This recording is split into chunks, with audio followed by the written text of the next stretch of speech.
Bwana Yesu asifiwe. Ndugu msikilizaji, tunamshukuru Mungu siku ya leo kuanza kipindi chetu cha maswali na majibu. Leo ikiwa ni tarehe 21 mwezi wa 5. Na washukuru wote mlioleta maswali. Basi tuwe tayari kwenda kusikiliza majibu ya maswali haya kupitia neno la Mungu.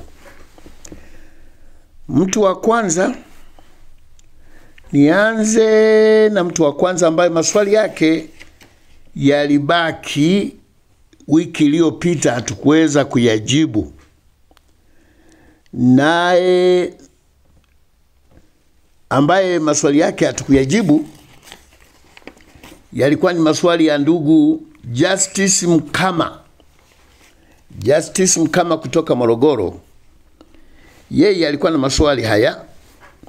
Aliuliza kutoka kitabu cha Walawi sura ya 16 mstari wa 8 mpaka wa 10. Walawi sura ya 16, Walawi sura ya 16 mstari ule wa 8 mpaka wa 10 unasomeka hivi: na Haruni atapiga kula juu ya wale mbuzi wawili, kula moja kwa ajili ya Bwana na kula ya pili kwa ajili ya Azazeli.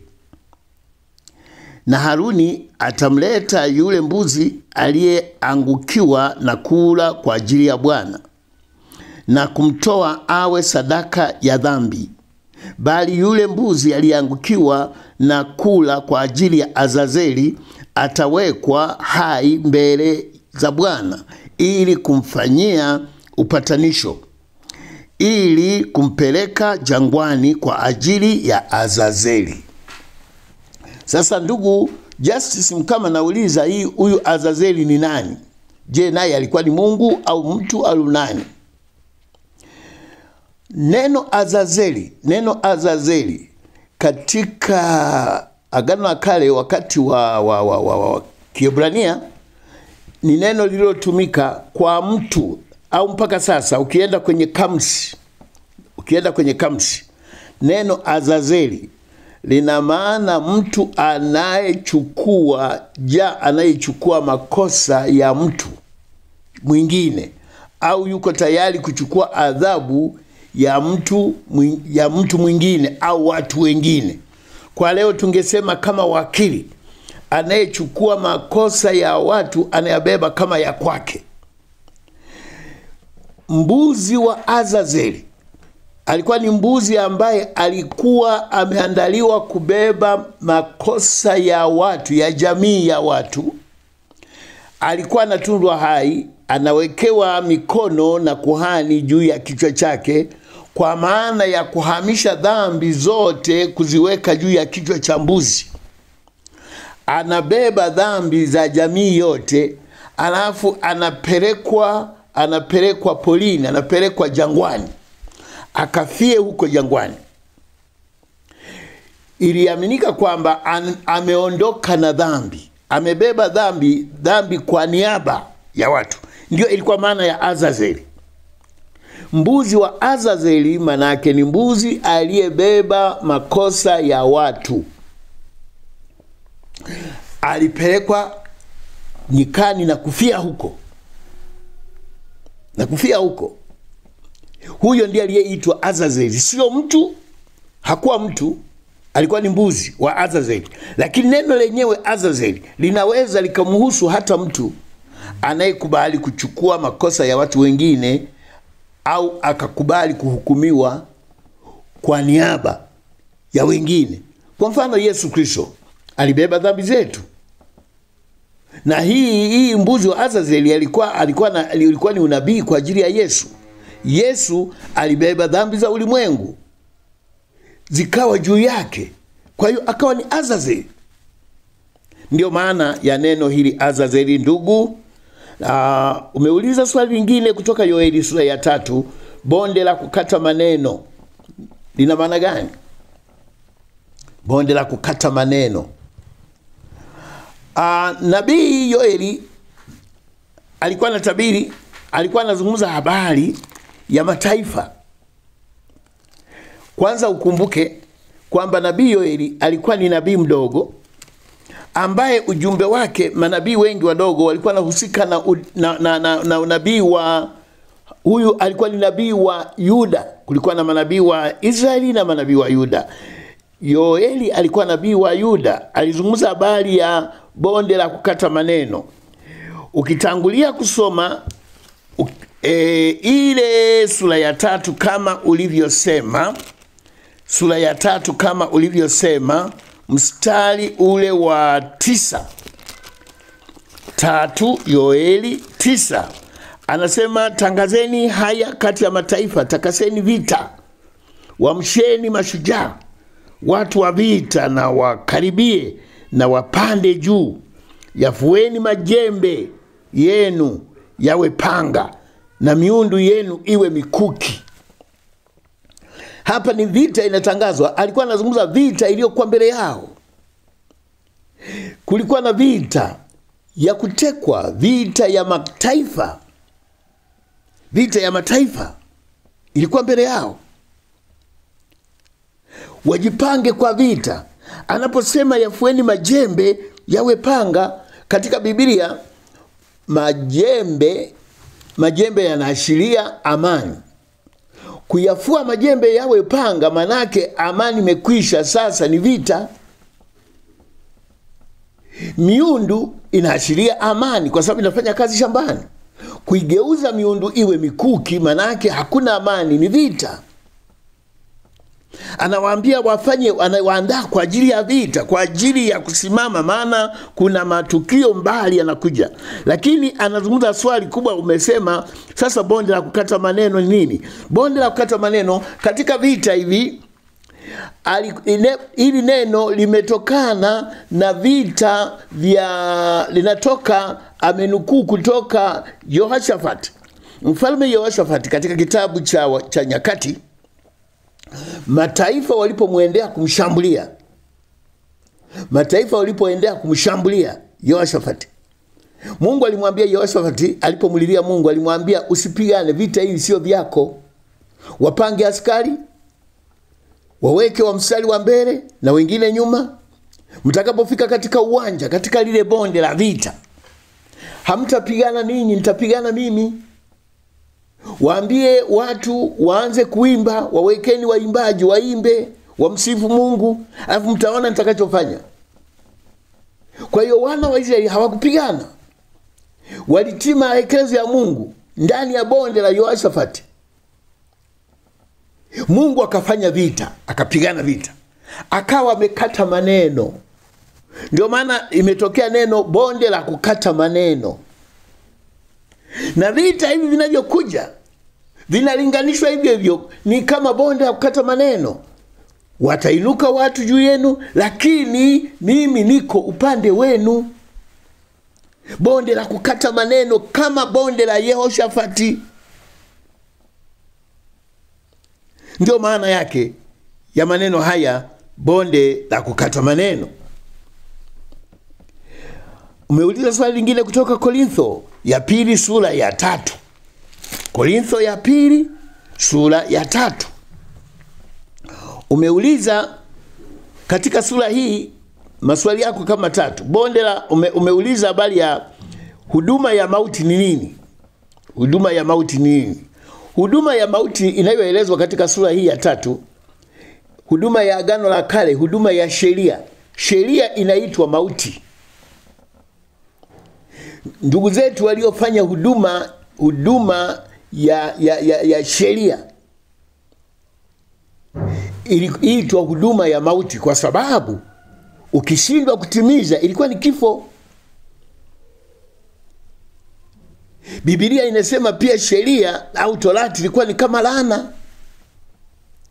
Inaposema wale wenzetu walikuwa na huduma, lakini huduma yao ilikuwa ni ya mauti, ni huduma ya mauti, huduma ya sheria. Ukiendelea kusoma ile sura utaona jinsi anavyolinganisha inakuwaje huduma ya mauti. Mstari wa 7, basi ikiwa huduma ya mauti iliyoandikwa na kuchorwa katika mawe ilikuja katika utukufu. Hata Waisraeli hawakuweza kukazia macho uso wa Musa kwa sababu ya utukufu wa uso wake, nao ni utukufu uliokuwa ukibatilika. Lakini wako sheria. Mstari wa 8 unasema, je, huduma ya Roho haitazidi kuwa katika utukufu? Kama huduma ya sheria ilikuwa na utukufu, je, huduma ya Roho haitazidi? Huduma ya mauti ni huduma ya sheria. Umeuliza katika mstari wa 15 na 16. Mimi nisome kuanzia mstari wa 14. Ila fikira zao zilitiwa uzito, kwa maana hata leo hivi wakati lisomwapo Agano la Kale, utaji huo wakaa, yaani haikufunuliwa kwamba huondolewa katika Kristo.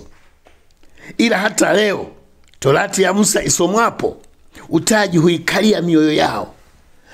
Paulo anazungumza juu ya wana wa Israeli walivyokuwa wamefungwa na sheria na utaji umewafunika. Utaji unafanishwa ni kama kitu vazi limewafunika, hawawezi kujifunua wakaona mbele. Utaji. Sasa utaji huo uko mpaka leo. Ndani ya makanisa upo mpaka leo. Kuna watu kama anavyosema, hata leo Torati ya Musa isomwapo, au kwa neno nyingine, hata leo Agano la Kale linaposomwa, sheria zinaposomwa, wachungaji wengi, watumishi wengi bado wamekaliwa na utaji. Hawaelewi kwamba hapa anasema mstari wa 10 na ule wa 14 anasema haikufunuliwa kwamba huondolewa katika Kristo. Hawakufunuliwa kwamba Yesu Kristo amekuja, mambo haya yanaondoka ndani ya Kristo. Mpaka leo kuna watu hawajui mambo yaliyoondolewa na Kristo. Mpaka leo kuna mambo Yesu aliyobadilisha, aliyageuza, aliyaondoa, lakini watumishi mpaka leo hawajui. Kwa hiyo bado wanakaliwa na utaji, bado wamefunikwa na utaji, wanahitaji uondolewe, na usipoondolewa ni hatari, kwa sababu wanakwenda gizani. Mstari wa 16, lakini wakati wowote watakapomgeukia Bwana, ule utaji huondolewa. Hapa Paulo alikuwa anazungumza juu ya Wayahudi, maana walikuwa hawaelewi Yesu amekuja kufanya nini, bado wamefunikwa na utaji. Mpaka leo kuna watu wameshika dini, lakini hawaelewi mambo ambayo Yesu aliyafanya, bado wamefunikwa na utaji. Watakapomgeukia Bwana kwa neno lake na kumwamini, utaji ule utaondolewa.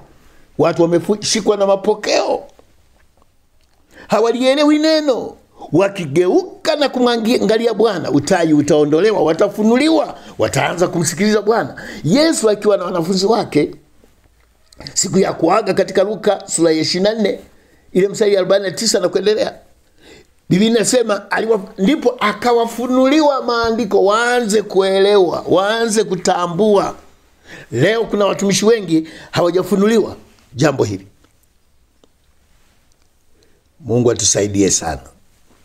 Hilo lilikuwa ni maswali ambayo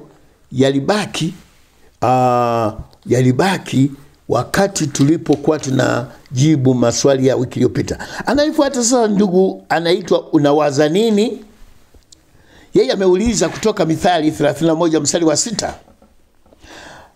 Unasema ule mstari, mpe kileo aliye karibu na kupotea. Mpe kileo mtu aliye karibu na kupotea, ili akasahau si mawazo yake. Sasa anauliza hili andiko lina maana gani? Hata ndani ya Biblia kuna maneno ambayo yalitumika hayakutoka kwa Mungu, yalikuwa ni hekima za watu. Kama leo tunaweza kuwa na hekima za watu zisizo za Mungu. Ukisoma ile Mithali 31, ukiangalia ile Mithali 31, ule mstari wa kwanza 31, ile Mithali ukiangalia ule mstari wa kwanza itakupa majibu. Anasema maneno ya mfalme Lemueli ni mausia aliyofundishwa na mama yake. Sura ya 30 inakuambia maneno ya Aguli bini yake, mausia mtu huyu aliyomwambia Ithieli na ukali. Ni hekima ambazo zilichukuliwa za nje zikaunganishwa katika neno la Mungu. Sasa maana yake nini? Ilikuwa ni mazungumzo ya kawaida. Hawa watu hawakuwa watu wa Mungu, ingawa hata watu wasio wa Mungu walikuwa na hekima zao. Mtu anayetaka kupotea, anayetaka kuharibika, anayetaka kutoroka, anayetaka kufanya kitu, ukimpa kileo si kinapoteza akili. Ilikuwa ni jambo, sio jambo la kimungu hilo, ni jambo la kawaida. Yalikuwa ni mazungumzo ya Lemueli. Anasimulia aliyofundishwa na mama yake. Sisi leo mtu anayetaka kupotea tunafanya nini? Tunampa kileo, tunampa neno, tunampa tiba. Kwa hiyo wakati mwingine tunaposoma tunaangalia hii neno lilikuwa wakati gani? Je, linaweza likawa na maana kwetu leo? Ndio maana ya Agano la Kale na Agano Jipya. Katika Agano la Kale kuna mambo yaliingizwa ambayo hayawezi kutufaa sana kwenye Agano Jipya. Yanachambuliwa. Je, katika Agano Jipya mtu anayetaka kupotea tutampa kileo? Hapana. Swali la pili ameuliza Marko 5:12.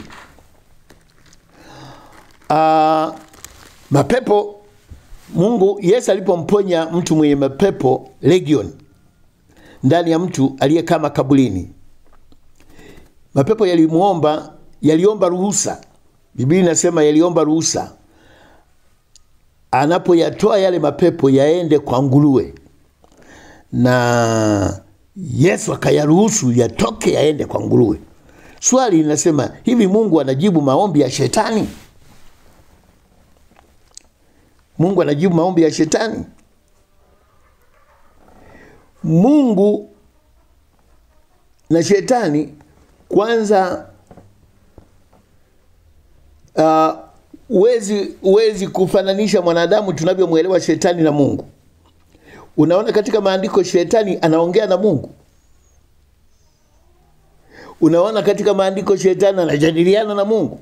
Je, hujaona hayo? Wanajadiliana hata hata wanajadiliana juu ya Ayubu. Katika Agano Jipya Yesu anajadiliana na shetani katika sura ya 4. Kwa hiyo mtazamo wetu ni vizuri usione kama ni kitu kisichowezekana Yesu kuzungumza na shetani. Maandiko yapo. Lakini Yesu yeye ametuonya tujitenge na shetani, tusimkaribie shetani. Maana ni adui, anataka kutuharibu. Hawezi kumharibu Mungu, lakini wewe unaweza kukuharibu. Hawezi kumharibu Mungu, hawezi kumharibu Yesu, lakini wewe unaweza kukuharibu. Tusimsogelee, tusimpe hata nafasi ya kujadiliana naye. Hapa mapepo yalimjua Yesu. Yanasema una nini? Mbona unakuja kututesa? Maana yanamjua Yesu. Yanajitetea. Na yako tayari kutoka, yanasema tunaomba basi usitutupe, turuhusu tuingie kwa nguruwe. Je, yale mapepo yangesema tuingie kwa mtu mwingine, Yesu angewaruhusu? Wangesema tuende kwa watu, Yesu angewaruhusu? Yaliposema tutakwenda kwa nguruwe, Yesu aliwaruhusu. Kwa sababu mapepo hayataki kukaa kwa watu. Sio mahali pake. Kwa nini Yesu anawatoa mapepo ndani ya mtu? Kwa sababu sio mahali pake. Kwa nini sisi tunakwenda kuwatoa watu ndani ya mtu aliyepagawa na mapepo? Kwa sababu yanakaa mahali pasipo pake. Je, pepo unapolikemea likisema mimi nataka nikimbie, nataka niondoke, unasemaje? Unasema usiondoke.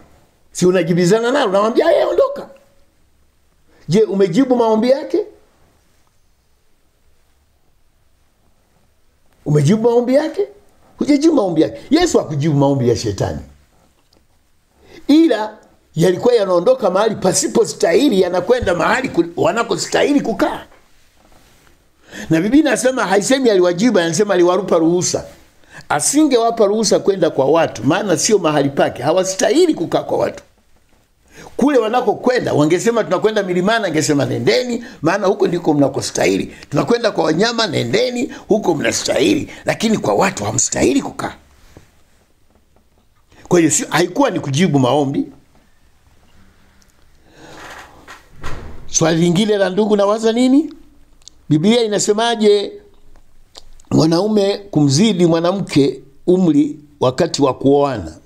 Nani anayetakiwa kuwa na umri mkubwa? Kwa nini mwanaume awe na umri mkubwa kuliko mwanamume? Biblia haisemi chochote. Hizo ni itikadi za watu, imani na mazingira na mitazamo ya watu. Kila watu namna yake. Ukiwauliza hata watu, kwa nini mwanaume anatakiwa awe na umri mkubwa, atakujibu wala sio Biblia. Biblia haijasema. Lakini imetokana na kwamba hata katika Agano Jipya, hata katika Biblia, aliyetangulia alikuwa ni Adamu. Ndiye aliyetangulia, akafuata Hawa. Kwa hiyo mambo, hata kama sio Biblia haijaeleza, lakini ndivyo ilivyo utaratibu. Yupo aliyetangulia. Ingawa Biblia haituambii alitangulia muda gani. Haisemi ilikuwa ni muda gani toka Adamu mpaka Hawa, haijasema. Lakini Adamu alitangulia. Lakini kwamba katika makabila na mataifa mbalimbali wanamesoma Biblia ndivyo wanafanya, imekuwa kama ni desturi ambazo zimeendelea. Lakini swali linakuja, je, mwanamke akiwa na umri mkubwa kuliko mwanaume ni dhambi? Sio dhambi. Sio dhambi. Kwa hiyo Biblia haijatoa msimamo wa moja kwa moja kama sheria.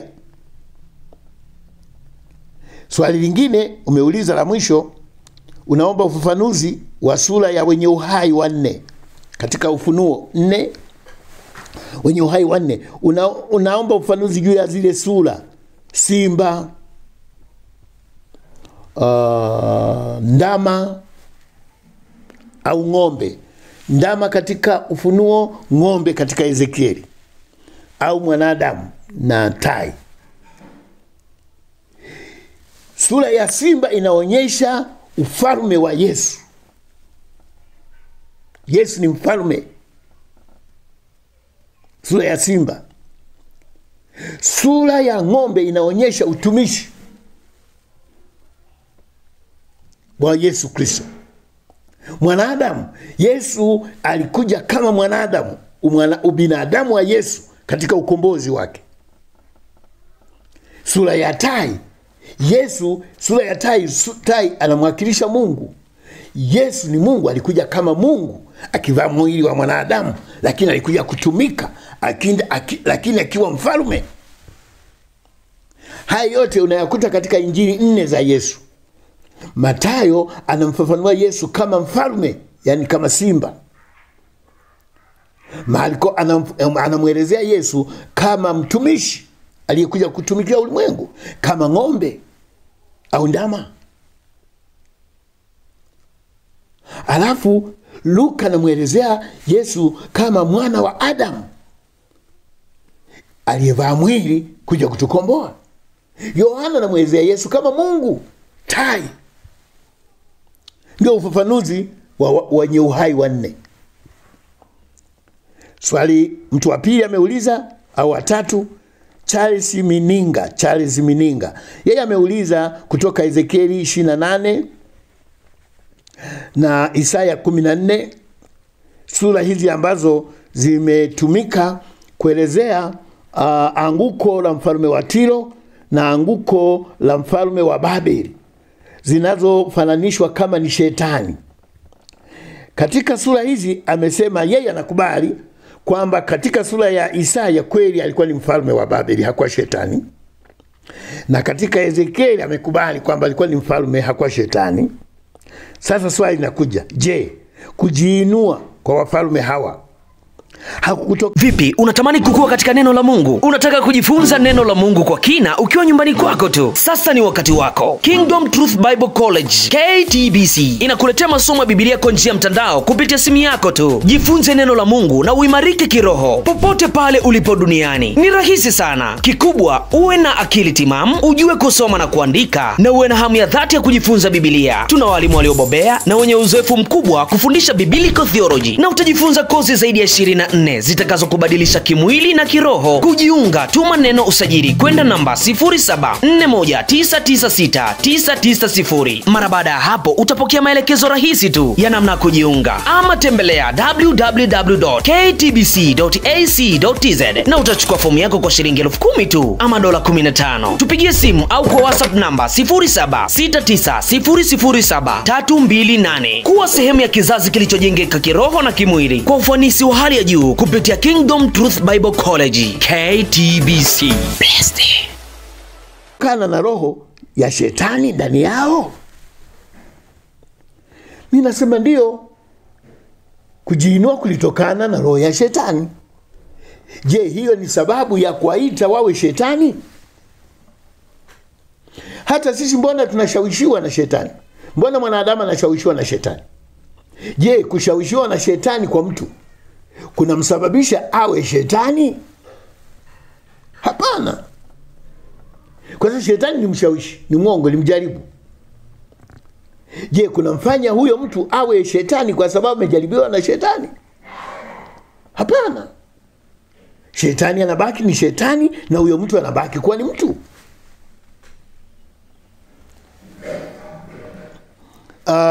Kama sivyo, mtu anaweza kujiinua bila ushawishi wa roho na fikra za shetani.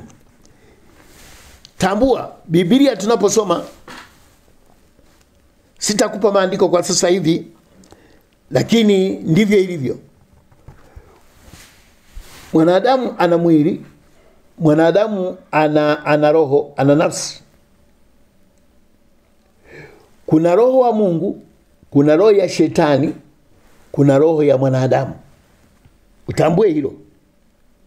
Mwanadamu wakati mwingine anahitaji kuviua hivi vitu vyote. Roho ya shetani isipate nafasi ndani yako, na roho yako pia ife, isipate nafasi, ili roho wa Mungu afanye nafasi, apate nafasi ndani yako, akuongoze. Kuna watu wengine wameongozwa na roho ya shetani, wamefikiri ndiye Mungu. Wengine wameongozwa na roho ya shetani, wameongozwa na roho ya kwao wenyewe. Akili yake, nafsi yake, matakwa yake, anasema ni roho ameniongoza, anasema ni shetani amenishawishi. Sio kila kitu ni shetani anashawishi, kwa sababu hata wewe unayo roho inayoweza kuongoza, ndio ile nafsi yako. Shetani anapokushawishi anatafuta mpenyo wa kuikamata roho yako, kuikamata nafsi yako. Ukimpa nafasi, ndio maana Biblia inasema msimpe nafasi. Tusikiri kwamba kila kitu ni shetani. Kila kitu ni shetani. Kuna mambo yanafanyika na mwanadamu ni roho yake mwenyewe. Iko roho ya Mungu, iko roho ya shetani, iko roho ya mtu. Na mapenzi pia, yako mapenzi ya Mungu, yako mapenzi ya shetani, yako mapenzi ya mtu. Kwa hiyo swala la kusema kama sivyo, hivi mtu anaweza kujiinua mwenyewe peke yake bila ushawishi wa shetani, inawezekana. Inawezekana. Swali la ndugu mwingine ni mchungaji Yusufu Blenda kutoka Uganda. Yeye ameuliza, kibiblia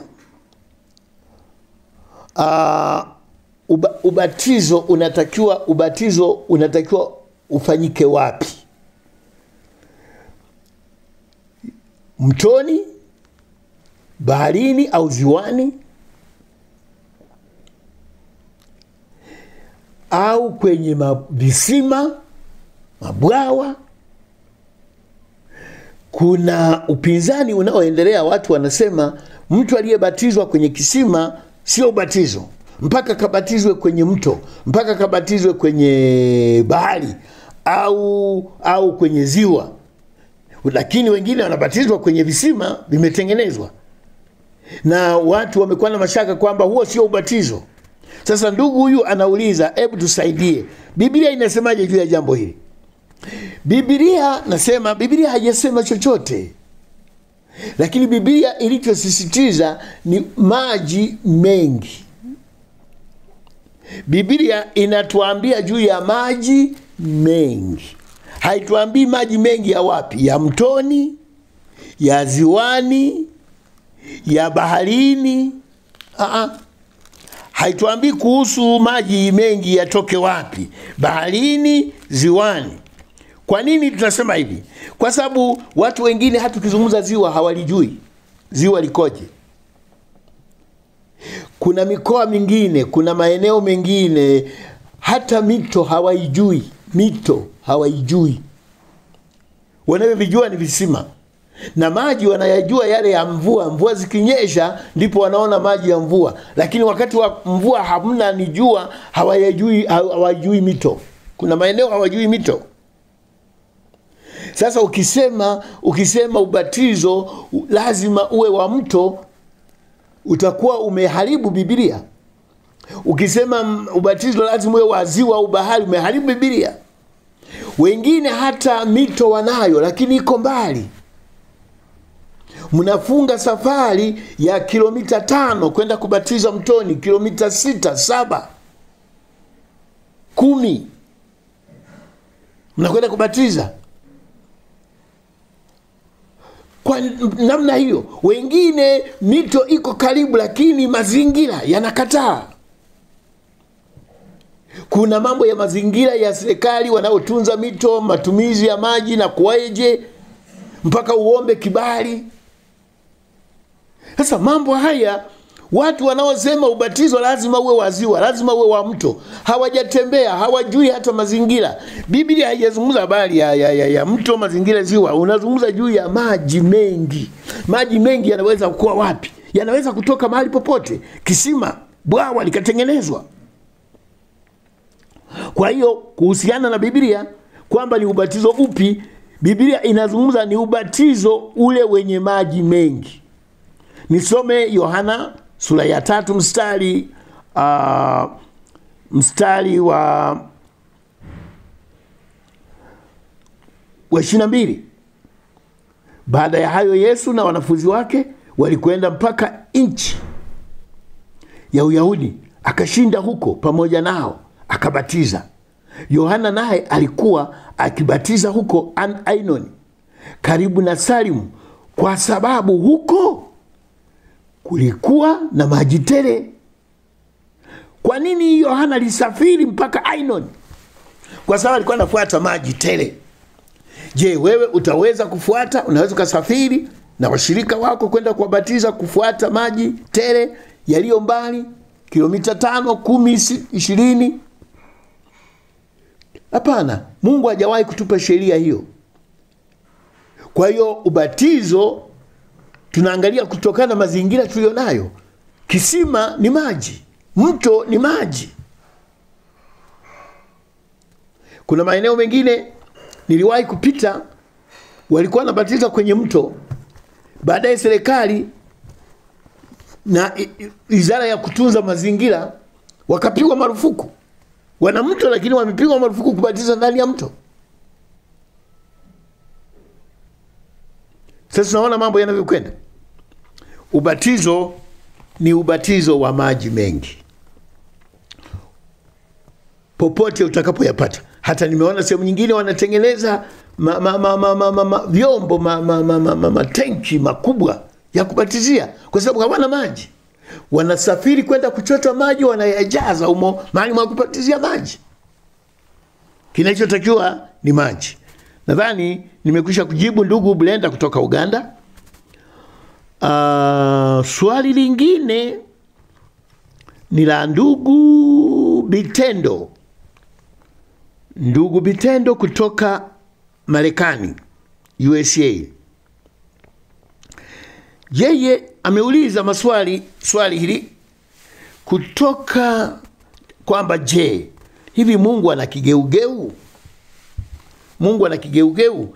katika maelezo yake amesema anapojaribu kuongea na baadhi ya watu wanamuuliza maswali haya kwamba je, unadhani Mungu ana kigeugeu? Alichosema naweza kubadilika. Wamekuwa akimpa maandiko haya katika kushuhudia. Kuna watu walioshika maneno hawataki kubadilika, wanajaribu kujitetea ndani ya maandiko kwamba Mungu hawezi kugeuka. Malaki sura ya 3, Malaki sura ya 3 mstari wa 6. Malaki sura ya 3 mstari wa 6. Kuna maneno yanasema hivi, ule mstari wa 6 anasema, kwa kuwa mimi Bwana sina kigeugeu, ndio maana ninyi hamkuangamizwa, enyi wana wa Yakobo. Ni kweli Mungu hana kigeugeu, ndivyo neno lilivyo na ndivyo tunavyomjua. Mungu hana kigeugeu, lakini anaposema Mungu sina kigeugeu, lazima uelewe anazungumza katika mazingira gani. Ni lazima uelewe katika mazingira gani Mungu hana kigeugeu. Alichokuahidi, maana yake Mungu alichoahidi hawezi kubadilika. Ukisimama katika ahadi zake atakutimizia kama alivyoahidi, hageuki. Ni kweli. Lakini je, wewe ukigeuka, wewe usipotii, ataendelea kukutimizia ahadi zako? Hapana. Atageuka kwa sababu wewe umekataa. Nikupe mfano. Wana wa Israeli aliwapa ahadi za milele. Alichagua kwa taifa milele, watu wake milele. Aliwafundisha sheria na torati wamfuate, watii. Walipokataa, je, Mungu hakugeuka? Ndio maana amekugeukia wewe uliye mataifa na wewe uanze kumjua Mungu. Kwa nini humwambii Mungu kwamba wewe uliwaahidi Wayahudi ndio watakuwa watu wako? Kwa nini umegeuka umekuja kwangu na mimi niwe mtu wako? Kwa nini usikatae? Mungu amegeuka. Kwa nini? Wayahudi ndio waliomkataa. Je, utasema Mungu ana kigeugeu? Ni lazima unaposema neno uwe unafikiria. Usikaze uso, usikaze mstari kama kitu kisichoweza kupindika, kulainika. Hapana. Mungu ana ahadi zake hazigeuki.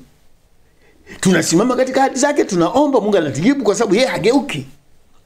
Lakini je, hata tunapogeuka sisi, tunapomwacha, yeye anabaki tu amesimama, hageuki. Akisema nitakupatia hiki, hata ukitenda dhambi anakupatia tu, hata ukimwacha anakupatia tu. Sio kweli.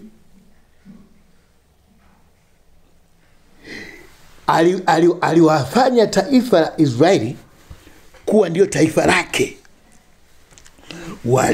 Walipomkataa, walipomfanyia jeuri, aliwageuka. Alipokuja duniani, alifika kwa Wayahudi kuleta wokovu, kuwaletea wokovu. Alifikia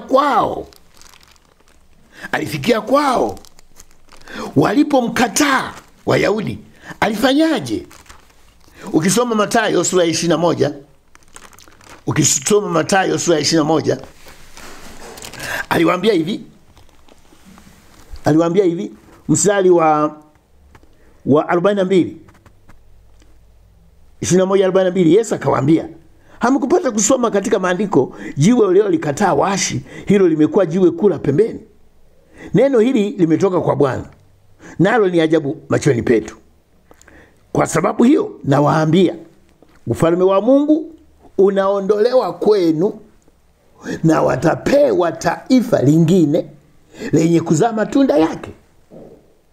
Naye angukae juu ya jiwe hilo atavunjika, na yeyote ambaye litamwangukia litamsaga tikitiki. Wakuu wa makuhani Na Mafarisayo waliposikia mifano yake, walitambua ya kuwa anawanena wao. Walipotafuta kumkamata, waliwaogopa makutano, kwa maana wao walimuona kuwa nabii. Kwa nini? Kwa nini aliwaahidi alafu akawageuka tena? Hawakutii. Mungu amekuahidi wokovu, usipotii atakuacha. Atakuacha.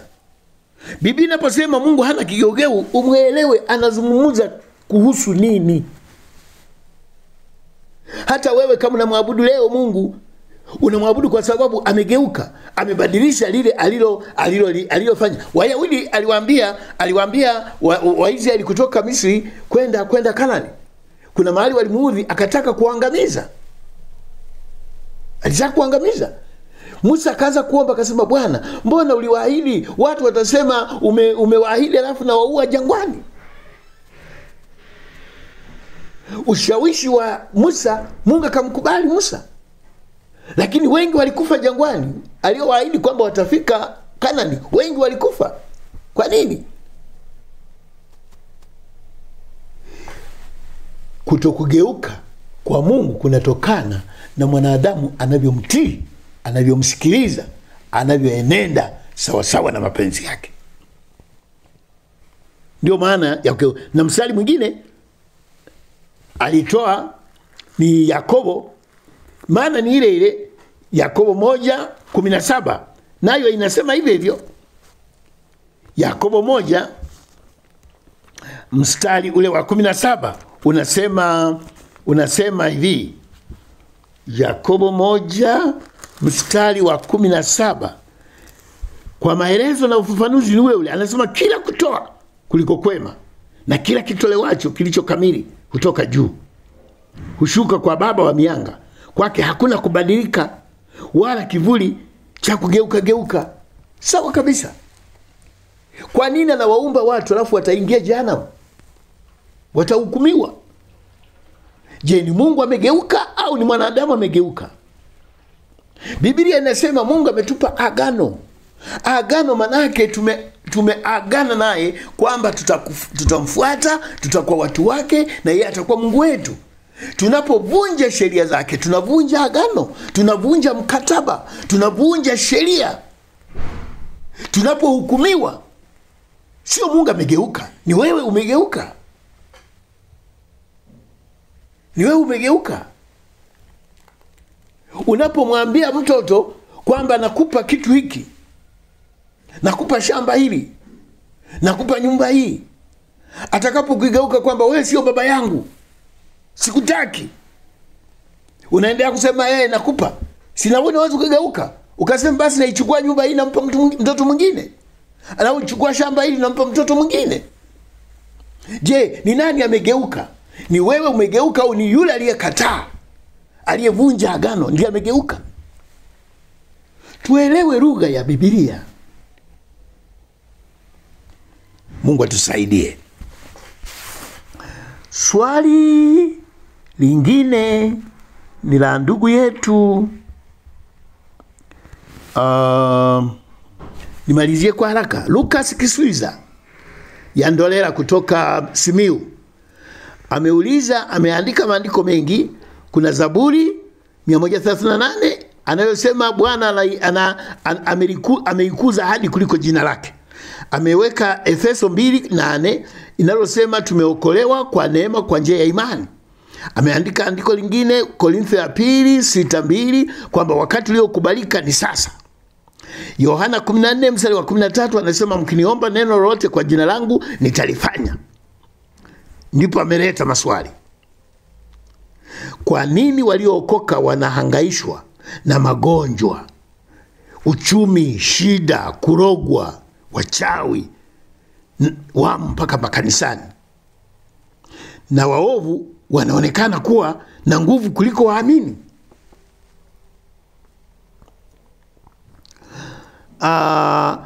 Kama jina lake amelitukuza kutokana na yale maandiko juu, kama jina lake limetukuzwa, ahadi zake zimetukuzwa.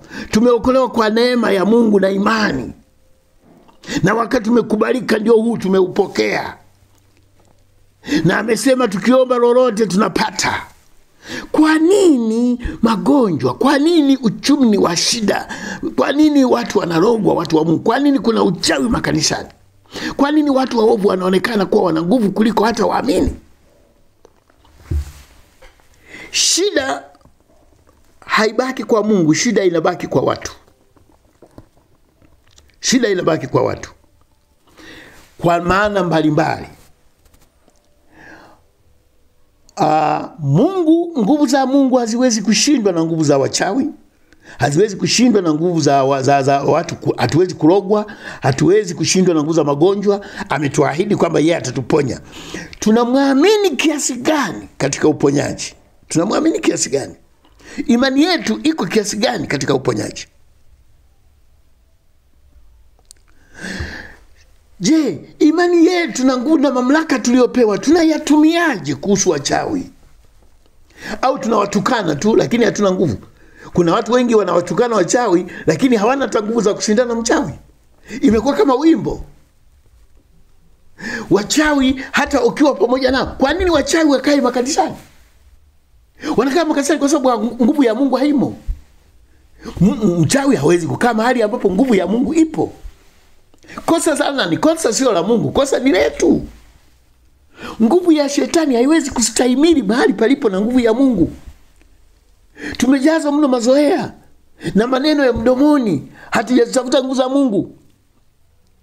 Wachawi wameona mahali pa kujificha.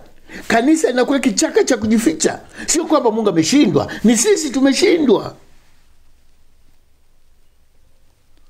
Kuhusu uchumi, kuna sababu mbalimbali pia. Wakati mwingine tumeelewa vibaya sana. Biblia inapozungumza juu ya baraka, watu wanafikiria juu ya pesa. Biblia imezungumza juu ya baraka, watu wa Mungu wanaomcha Bwana tutabarikiwa. Lakini baraka zetu zikoje? Baraka zinachukua kitu kikubwa, vitu vingi sana. Afya, maisha na kadhalika, watoto wetu, kuhusu elimu zetu, mazingira yetu yatakuwa bora. Lakini tunapozungumza juu ya baraka, watu wengi wanaelewa ni pesa, ni uchumi mzuri. Sio Biblia haijasema hivyo. Watu wana uchumi mzuri hawana baraka. Watu wana mali nyingi hawana baraka. Watu na waona wamenyokewa na maisha, lakini maisha yao ya ndani ni laana. Unaelewaje kuhusu baraka? Unaelewaje kuhusu baraka za Mungu? Jambo lingine, tambua, watumishi wengi wanaofanikiwa kiuchumi hawakai kanisani. Kosa ni laana, ni la Mungu na watu. Watu wengi waliofanikiwa kiuchumi hawamo makanisani. Hata kama wamo makanisani wachache, na wale wachache ni wasumbufu kwa namna moja au nyingine. Ndio shida tulionayo. Kwa hiyo sio kwamba waovu wana nguvu kuliko neno la Mungu. Ni sisi tumelipunguza nguvu neno la Mungu. Imani yetu, kusimama kwetu, kumjua Mungu kwetu, kumetoa mwanya kwa watu waovu. Nikisoma nitakupa usome mwenyewe. Labda muda wangu utakuwa ni mdogo, sio mrefu sana, lakini labda nijaribu tu kusoma kwa haraka kidogo. Kitabu cha Zaburi sura ya 73. Zaburi sura ya 73. Zaburi sura ya 73. Mstari wa kwanza unasema hivi, huyu ni Daudi: hakika Mungu ni mwema kwa Israeli, kwa hao walio safi mioyo yao. Mstari wa pili, nami miguu yangu ilikuwa karibu na kupotoka, hatua zangu zilikuwa karibu na kuteleza, maana naliwaonea wivu wenye kujivuna, nilipoiona hali ya amani ya wasio haki. Naye Daudi alijaribiwa hivyo, aliona watu wasio haki wana amani zaidi. Mstari wa 4, maana hawana maumivu katika kufa kwao, na mwili wao una nguvu, katika tabu ya watu hawamo, wala hawapati mapigo pamoja na wanadamu. Hivyo kiburi kimekuwa mkufu shingoni mwao, jeuri huwavika kama nguo, macho yao hutokeza kwa kunenepa, wameipita kadiri ya mawazo ya mioyo yao. Hudhihaki, husimulia mabaya, husimulia udhalimu, kana kwamba wako juu. Wameweka kinywa chao mbinguni, na ulimi wao hutangatanga duniani. Kwa hiyo watu wake hugeuka huko, na maji yaliyojaa humezwa nao. Nao husema, Mungu ajuaje? Yako maarifa kwake aliye juu. Wanadhihaki namna hiyo. Fahamu ndivyo walivyo wasio haki, na kwa kustarehe siku zote wamepata mali nyingi. Unaona? Hakika nimejisafisha moyo wangu bure. Daudi alipoona hivyo, akasema, akaanza kujuta, akasema, kumbe nimejitesa bure tu kumfuata Mungu. Mbona wao wanafanikiwa? Wamefanikiwa maisha na mali na kila kitu na amani wanayo wao. 13 amesema, hakika nimejisafisha moyo wangu bure, nimenawa mikono yangu kwa kukosa. Maana mchana kutwa nimepigwa na kuadhibiwa kila asubuhi. Kama ningalisema nitasimulia kama hayo, kumbe ningaliwadanganya kizazi cha wana wako. Kumbe anaanza kuona, anaanza kujuta, kumbe ni udanganyifu tu huu.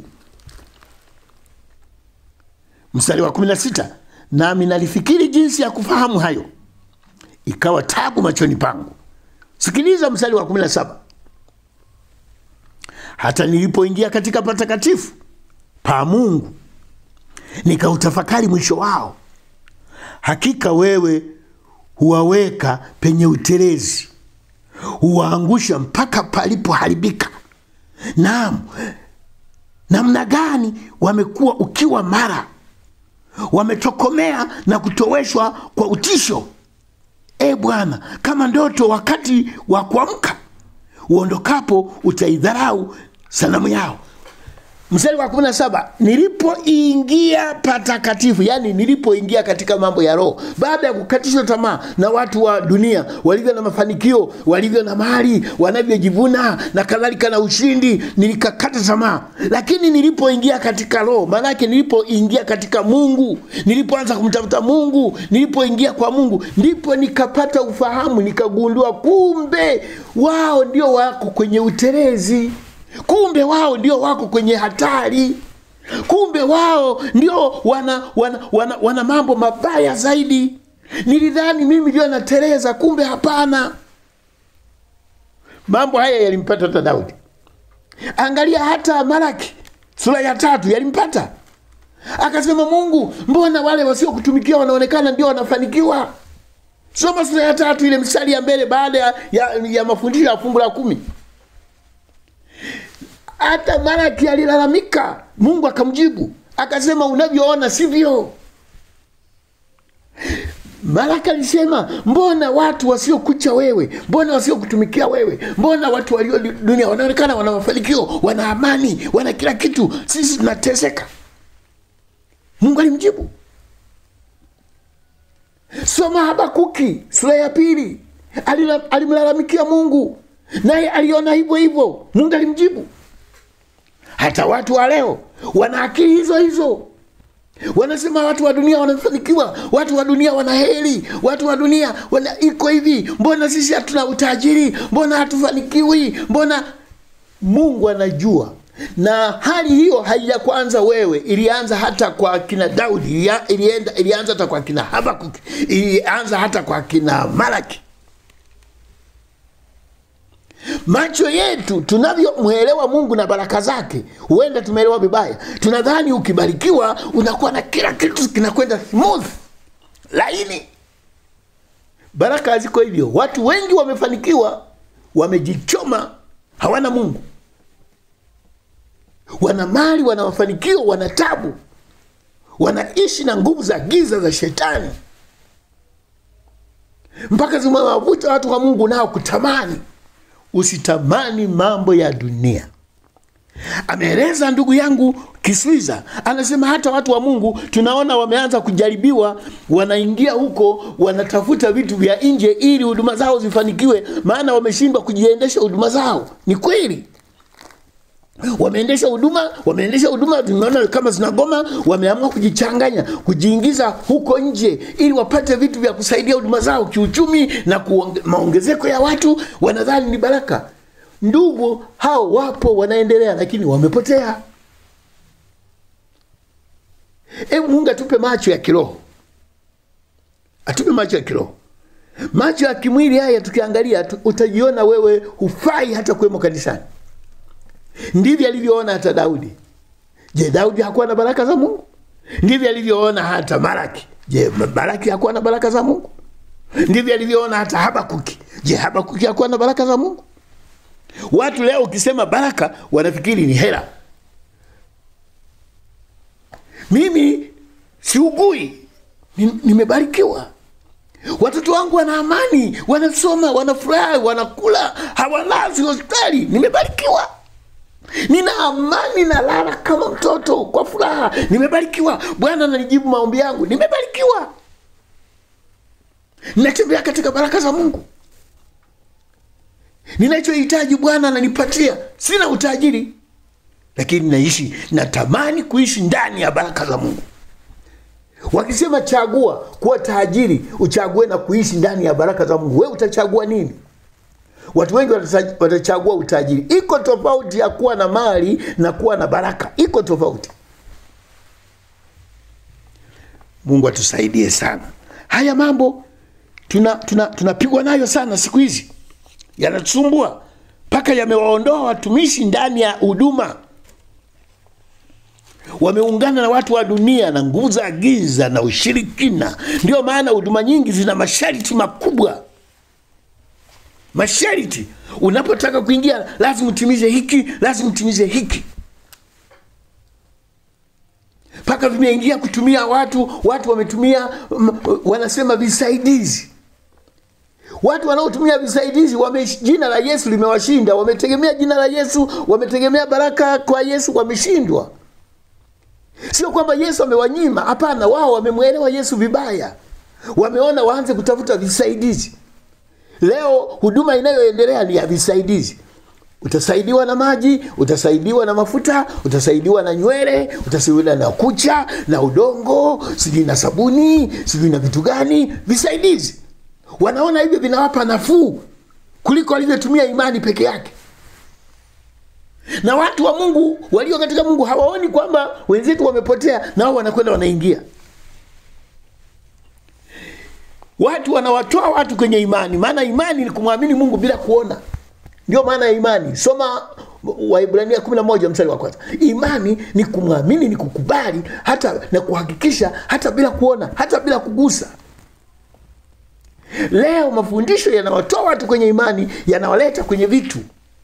Sio kuamini tena mpaka uone, sio kuamini tena mpaka uguse, sio kuamini tena mpaka ushike kitu mkononi ndio utaona. Na watu wanapowaagizia, wanakuambia unapokwenda nyumbani, hawasemi ukiona nguvu za giza zinakujia namna hii, omba Mungu. Hawafundishi hivyo. Wanasema ukiona hiki kinatokea, kunywa maji. Wakiona ukifanya hivi, nyunyiza maji. Ukiona hiki, chukua sabuni, sijui fanya hiki. Wamewatoa watu kwa Mungu. Na watu kwa sababu imani zimekengeuka, wanakwenda kama kondoo wanakwenda kuchinjwa. Ndugu Kiswiza, swali lako linanipa hamasa ya kuhubiri, lakini muda umekwisha. Mungu akubariki kwa uchunguzi wako wa maandiko, na wote mliosikia maswali ya majibu haya, Mungu awabariki sana.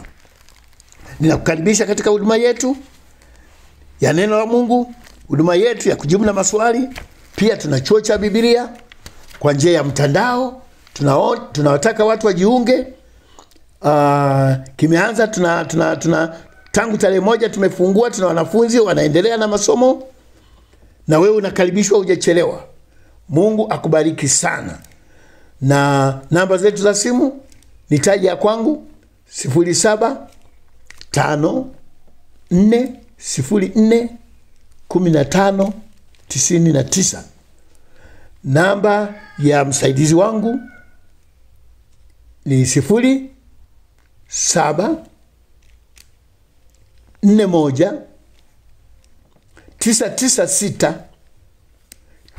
0741996990. Mungu akubariki sana. Amina.